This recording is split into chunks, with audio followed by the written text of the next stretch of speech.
Have you ever looked at the world map and wondered who decided these lines? Why is one country here, another there, and why are some borders so straight while others twist and turn like rivers? Today, we are going to dive into the fascinating story of how borders were drawn and how these decisions still shape our world today. For most of the human history, there were no clear lines on the map separating one land from another. Borders were more like wide frontiers where cultures mixed, traded, or sometimes fought. Let's pause for just a moment. If you have made it this far, it means you've got a kind of curious mind that keeps this community alive. Subscribing helps us grow, but even a like, share, or comment keeps the conversation going. Now back to the story. Instead of fixed line, people thought in terms of kingdoms, empires, and tribes, but everything changed in the last few hundred years. With the rise of modern nation-states, powerful empires, and advanced mapping tools, borders became straight lines drawn with pens on paper. This shift from frontier to sharp line is what historians call the birth of linear borders. It was not just about geography. It was about control, politics, and power. One of the biggest turn points came in 19th and the 20th century. During this time, European empires were expanding overseas.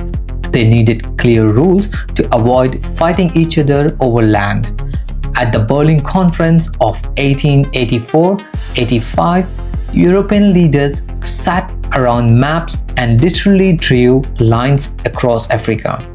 Often without even visiting the land, many of the borders we see in Africa today, the long straight lines, ones that cut across deserts and forests, came from those decisions. But these lines often ignored local people, languages, and cultures. The result was many ethnic groups split into different countries, or even different groups forced to live together under one flag. That is one of the reasons why borders are still a source of conflict. In the Middle East, the story was similar.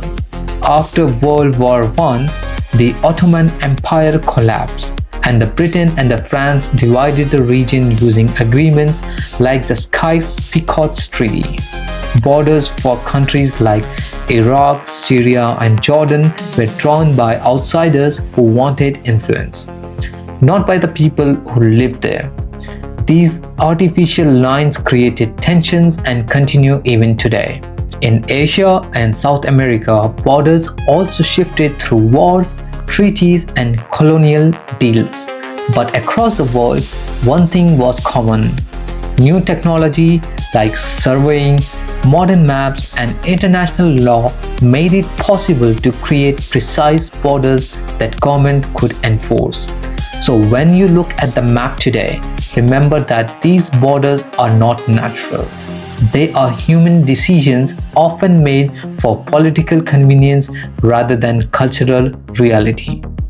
Some borders were agreed peacefully, while others were born out of wars and treaties. And even now, borders are still changing. Just think about the South Sudan, which became a new country in 2011.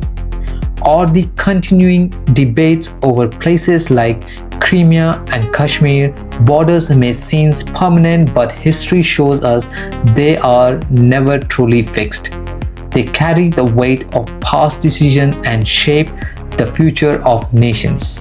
Next time you see those lines on a globe or map, take a moment to think, are they protecting peace, or are they the walls that still divide us?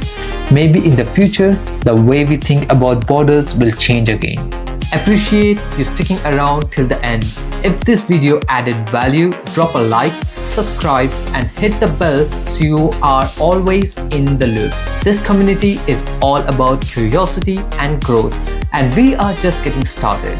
Catch you in the next one.